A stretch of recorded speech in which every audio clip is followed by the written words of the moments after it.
Halo semuanya dan selamat datang. Di pembahasan kali ini, kita akan ngupas tuntas salah satu konsep paling fundamental di dunia software development, pemrograman berorientasi objek. Kalau kalian pernah penasaran gimana sih program-program yang kompleks itu dibangun, nah kalian datang ke tempat yang tepat. Oke, kita mulai dari sebuah pertanyaan simpel dulu. Komputer itu kan, pada dasarnya cuma ngerti angka dan logika ya kan? Tapi dunia nyata di sekitar kita ini kan penuh sama benda-benda. Ada mobil, orang, ada pesanan, dan macam-macam lagi. Jadi, gimana caranya kita menjelaskan semua benda ini ke komputer lewat kode? Gimana kita ngejembatanin dua dunia yang beda ini? Ternyata nih, buat ngejawab pertanyaan tadi, ada dua pendekatan utama. Dua cara berpikir yang benar-benar beda dalam nulis kode, yaitu prosedural dan berorientasi objek. Yuk, kita lihat bedanya di mana? Oke, di sisi kiri kita punya cara prosedural. Coba bayangin ini kayak resep masakan. Isinya ya serangkaian instruksi yang harus diikutin, langkah demi langkah dari atas ke bawah. Datanya sama perintahnya itu seringkali kepisah. Nah, di sisi kanan kita punya pemrograman berorientasi objek, atau biasa disingkat PBO. Di sini fokusnya udah bukan lagi di langkah-langkahnya, tapi di objeknya itu sendiri. Data dan apa yang bisa dilakuin ke data itu digabung jadi satu paket yang utuh. Biar lebih kebayang, kita lihat contohnya ya. Misalnya kita mau ngelola data mahasiswa pakai cara prosedural. Ya, kita bakal bikin fungsi-fungsi yang kepisah. Satu fungsi buat masukin data, satu lagi buat ngitung nilai, terus satu lagi buat nampilin datanya. Semuanya jalan berurutan, persis kayak ngikutin resep di buku masak. Cara resep ini sih oke-oke aja ya buat tugas yang simple, tapi kalau sistemnya udah gede dan kompleks, wah ini bisa jadi ribet banget. Nah, di sini PBO nawarin cara pikir yang beda. Gimana kalau daripada kita bikin daftar instruksi yang panjang, kita justru membangun program kita dari komponen-komponen yang mandiri. Mirip kayak main balok Lego gitu. Dan untuk mulai ngebangun pakai balok-balok ini, langkah pertamanya adalah kita harus bikin cetak birunya dulu. Nah, di dunia PBO, cetak biru ini kita sebut sebagai kelas. Jadi, apa sih kelas itu sebenarnya? Gampangnya gini, anggap aja ini blueprint atau template. Penting banget nih buat diingat, kelas itu bukan objeknya, tapi rancangan dari si objek. Kelas inilah yang nentuin semua karakteristik dan kemampuan yang bakal dimiliki sama objek yang kita buat nanti.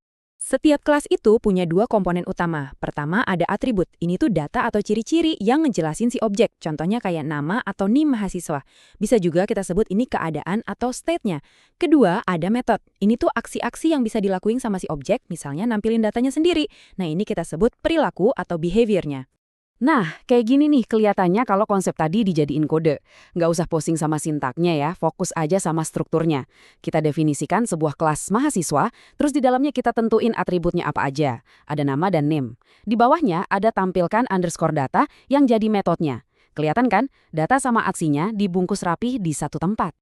Oke, cetak birunya udah jadi nih. Sekarang waktunya kita ngebangun sesuatu yang nyata dari cetak biru itu. Yuk kita pindah dari sekedar rencana ke wujud nyatanya, yaitu objek. Jadi, kalau kelas tadi itu cetak birunya, objek itu ya hasil jadinya, hasil nyata yang dibangun dari cetak biru itu.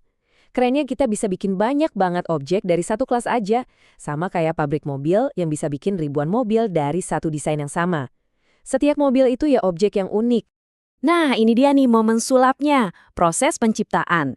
Kita ambil kelas mahasiswa yang tadi masih abstrak, terus kita pakai buat nyiptain objek yang beneran ada. Kita kasih data spesifik, ada namanya, NIM-nya, sama nilainya. Proses ngubah cetak biru jadi objek nyata ini namanya instansiasi. Dari yang tadinya cuma konsep, lahirlah satu individu yang unik. Dan ini dia hasilnya. Objek MHS1 kita sekarang beneran ada, dan dia punya keadaan atau state-nya sendiri. Dia bukan lagi konsep abstrak, tapi udah jadi entitas data yang spesifik, yaitu seorang mahasiswa bernama Ari. Tapi tunggu dulu, gimana sih caranya ini bisa terjadi? Pas kita bikin objek baru, kok dia bisa otomatis tahu cara ngatur data awal yang kita kasih?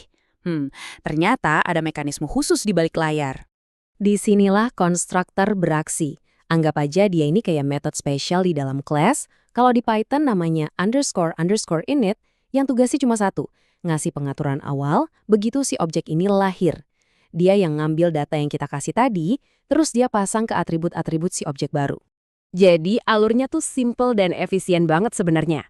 Pertama, kita panggil kelasnya buat bikin objek. Kedua, si konstruktor ini langsung kerja otomatis di belakang layar, nggak usah kita panggil-panggil. Ketiga, voila, objek kita udah jadi dan siap dipakai, lengkap sama semua data awalnya. Oke, kita udah tahu apa dan gimananya. Sekarang, pertanyaan paling penting, kenapa? Kenapa sih kita repot-repot pakai kelas dan objek segala? Apa untungnya?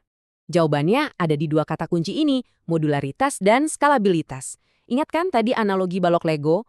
Nah, karena kode kita dibungkus rapi dalam objek-objek yang mandiri, programnya jadi lebih moduler, jadi gampang diatur, dites, dan dipakai ulang. Ini juga bikin programnya jadi jauh lebih gampang buat dikembangin atau di-scale. Mau nambah fitur baru, seringnya kita tinggal nambahin kelas baru aja, nggak perlu bongkar-bongkar kode lama yang udah jalan. Jadi pada intinya, PBO itu lebih dari sekedar cara nulis kode loh. Ini tuh soal cara kita berpikir. Sebuah pendekatan buat ngelola kerumitan dengan cara memodelkan sistem di dunia nyata secara lebih natural ke dalam kode. Sebagai penutup, saya mau kasih tantangan kecil nih buat kalian. Lain kali pas kalian buka aplikasi favorit, entah itu media sosial atau aplikasi bank, coba deh berhenti sejenak. Coba bayangin, kira-kira objek apa aja ya yang lagi kerja di dalamnya? Mungkin ada objek pengguna, objek postingan, atau objek komentar yang masing-masing punya atribut dan metodenya sendiri, dan mereka saling berinteraksi buat nampilin apa yang kalian lihat di layar. Selamat mencoba!